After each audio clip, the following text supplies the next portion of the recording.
American president Donald ട്രംപിന് chronic venous insufficiency (CVI) എന്ന രോഗം സ്ഥിരീകരിച്ചതായി വൈറ്റ് ഹൌസ് അറിയിച്ചു. അദ്ദേഹത്തിന്റെ കാലുകളിൽ കണ്ടുവന്ന നീർക്കെട്ടിനെക്കുറിച്ചുള്ള ഊഹാപോഹങ്ങൾക്കിടയിലാണ് ഈ ഒരു പ്രഖ്യാപനം. ശരീരത്തിലെ വെയിൻസിന് രക്തം ഹൃദയത്തിലേക്ക് ശരിയായ രീതിയിൽ തിരികെ പമ്പ് ചെയ്യാൻ കഴിയാതെ വരുമ്പോഴാണ് ഈ ഒരു അവസ്ഥ ഉണ്ടാകുന്നത്. കാലുകളിലെ വെയിൻസിലാണ് ഇത് സാധാരണയായി കാണപ്പെടുന്നത്. സമീപ ആഴ്ചകളിൽ ട്രംപിന്റെ കാലുകളിലെ നീർക്കെട്ടിനെയും കൈകളിലെ ചതവിനെയും കുറിച്ചുള്ള ചോദ്യങ്ങൾക്ക് മറുപടിയായി white house press secretary Karoline Leavitt ആണ് ഈ വിവരം സ്ഥിരീകരിച്ചത്. ജൂലൈയിൽ ന്യൂജേഴ്സിയിൽ നടന്ന ഫിഫ ക്ലബ് വേൾഡ് ക്ലബ് ഫൈനലിനിടെ ട്രംപിന്റെ വീർത്ത കാലുകൾ ഫോട്ടോഗ്രാഫർമാർ പകർത്തിയിരുന്നു.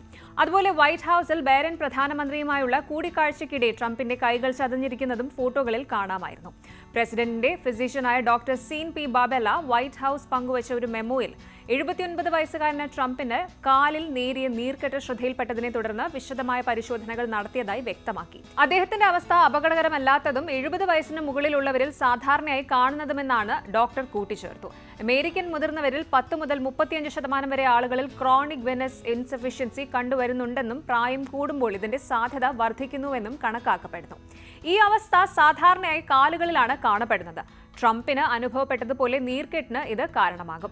വെരിക്കോസ് വെയിനുകൾ, വേദന, അസ്വസ്ഥത എന്നിവയാണ് മറ്റു ചില ലക്ഷണങ്ങൾ.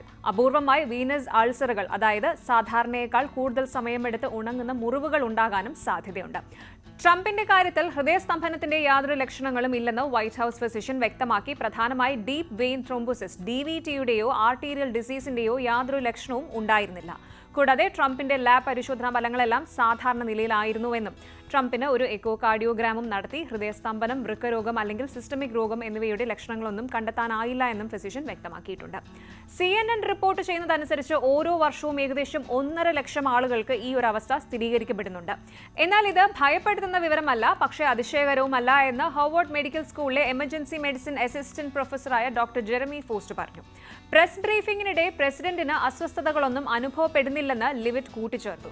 പ്രസിഡന്റിന്റെ കൈത്തണ്ടയിൽ കണ്ട ചതവ് സ്ഥിരമായുള്ള ഹസ്തദാനം കാരണവും അദ്ദേഹം ആസ്പിരിൻ ഉപയോഗിക്കുന്നത് കൊണ്ടുമാണെന്നും പ്രസ് സെക്രട്ടറി ഊന്നി പറയുന്നു. ഇനി ഈ ക്രോണിക് വെനസ് ഇൻസഫിഷ്യൻസി എന്ന അവസ്ഥ കാലുകളിലെ വെയിൻസിനാണ് സാധാരണ ബാധിക്കുന്നത്. സിരകൾക്ക് അകത്തുള്ള വാൽവുകൾ തകരാറിലാകുമ്പോൾ രക്തം ഹൃദയത്തിലേക്ക് ഒഴുകുന്നതിന് പകരം കാലുകളിൽ തന്നെ കെട്ടിക്കിടക്കുകയും വീക്കം ഉണ്ടാവുകയും ചെയ്യുന്നു.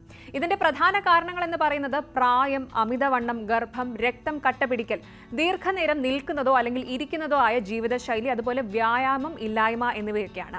പരിഹാര മാർഗങ്ങളിൽ ജീവിതശൈലി മാറ്റങ്ങൾ, കംപ്രഷൻ സ്റ്റോക്കിംഗ്സ് ധരിക്കുന്നത്, രക്തയോട്ടം വർദ്ധിപ്പിക്കുന്നതിന് കാലുകൾ ഉയർത്തി വയ്ക്കുന്നത്, പതിവായ വ്യായാമം, ശരീരഭാരം കുറയ്ക്കുക എന്നിവ ഉൾപ്പെടുന്നു. ചില സന്ദർഭങ്ങളിൽ മരുന്നുകളോ ചെറിയ ശസ്ത്രക്രിയകളോ ആവശ്യമായി വന്നേക്കാം. വെരിക്കോസ് വെയിനുകൾ നീക്കം ചെയ്യുന്നതിന് സ്ക്ലീറോതെറാപ്പി, ലേസർ അബ്ലേഷൻ അല്ലെങ്കിൽ സർജിക്കൽ ലിഗേഷൻ പോലുള്ള ചികിത്സകൾ ലഭ്യമാണ്.